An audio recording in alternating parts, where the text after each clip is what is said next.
For a long time, I thought being loving meant saying yes, being available, being helpful, being flexible, making room. But awakening has taught me something important. A wholehearted no can be just as loving as a wholehearted yes, maybe even more loving than a resentful yes. I've started noticing that my body often knows before my mind does. There are things that feel expansive, alive, clear, and there are things where everything in me quietly says no. I used to negotiate with that voice. I've gotten much better at listening. Moving to Savannah has required an enormous yes, and that yes has also required a lot of no's. No to staying simply because it's familiar. No to needing every answer before I move. No to pretending I don't know what I know.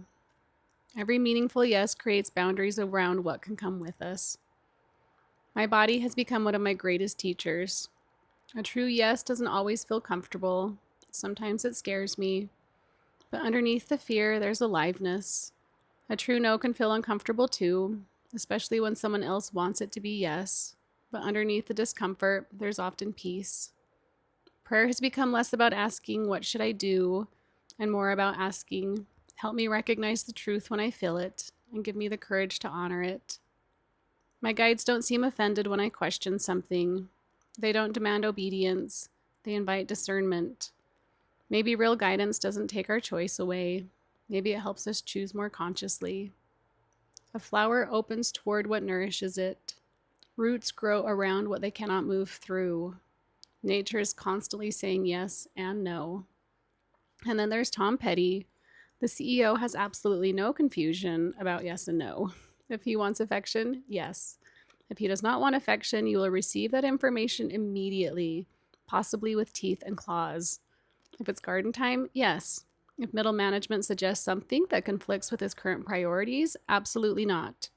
Honestly, Tom has never once said yes just to avoid disappointing me, and somehow I still know he loves me.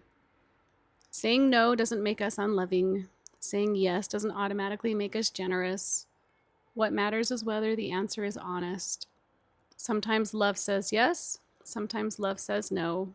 Integrity knows the difference.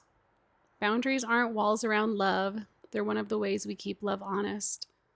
Where in your life is there a yes or a no you already know but haven't fully honored yet?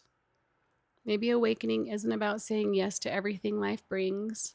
Maybe it's about becoming honest enough to recognize what is truly yours and courageous enough to answer accordingly. With love, Brigid, April.